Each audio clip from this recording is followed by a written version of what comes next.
Magandang umaga, Pilipinas. Narito ang magiging lagay at taya ng panahon ngayong Lunes, 22 December 2025.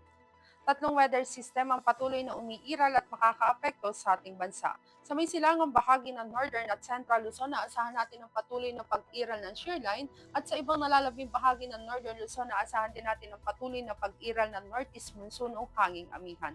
Sa ibang nalalabing bahagi ng ating bansa, asahan naman natin ang patuloy na pag-iral ng easterlies o mainit na hanging nagmumula sa dagat Pasipiko.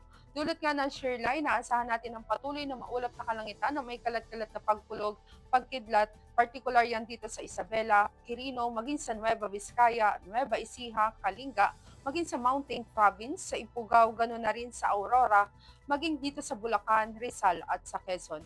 Maulap na kalangitan na may mahihinang pag-ulan naman dulot ng northeast monsoon o hanging amihan ang aasahan natin dito sa Ilocos Norte, maging sa ibang nalalabing bahagi ng Cagayan Valley at ibang nalalabing bahagi ng Cordillera Administrative Region. Dito naman sa Bicol Region, maging dito sa Mimaropa, dulot nga ng easterly, saasahan din natin ng patuloy na maulap na kalangitan na may kalat-kalat na pag-ulan, pagkidlat at pagkulong. Sa iba nalalabing bahagi ng Luzon, naasahan naman natin ng bahagyang maulap hanggang sa maulap na kalangitan, ngunit may mga posibilidad pa rin yan ng mga pulupulong pag-ulan na kung minsan ay may pagkidlat at pagkulong.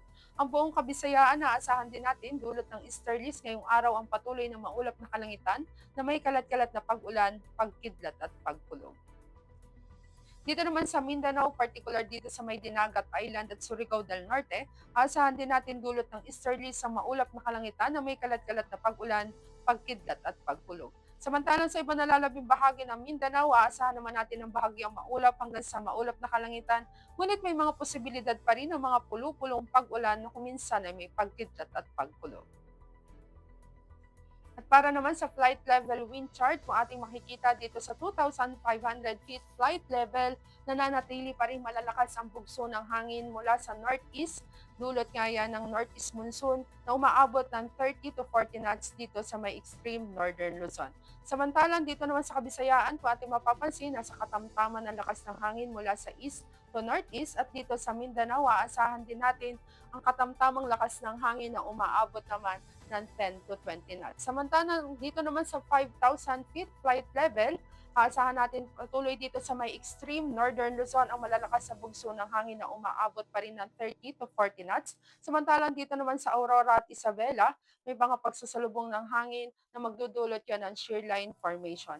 Samantalang dito naman sa Mindanao, aasahan din natin ang mahinang hangin na mahinang hangin hanggang sa katamtamang lakas na umaabot ng 10 to 20 knots dulot naman ng easterlies.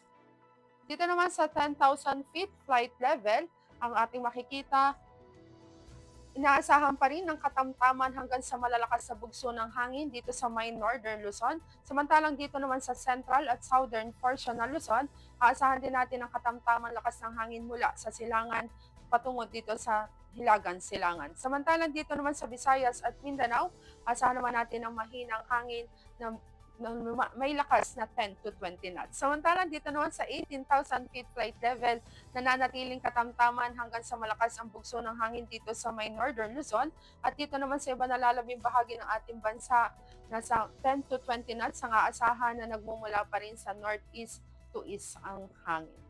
Para naman sa magiging impact sa flight operation, particular dito naman sa Northern Luzon, naasahan nga natin ang malakas o strong headwind and crosswinds na maaaring magdulot ng mechanical turbulence at wind shear.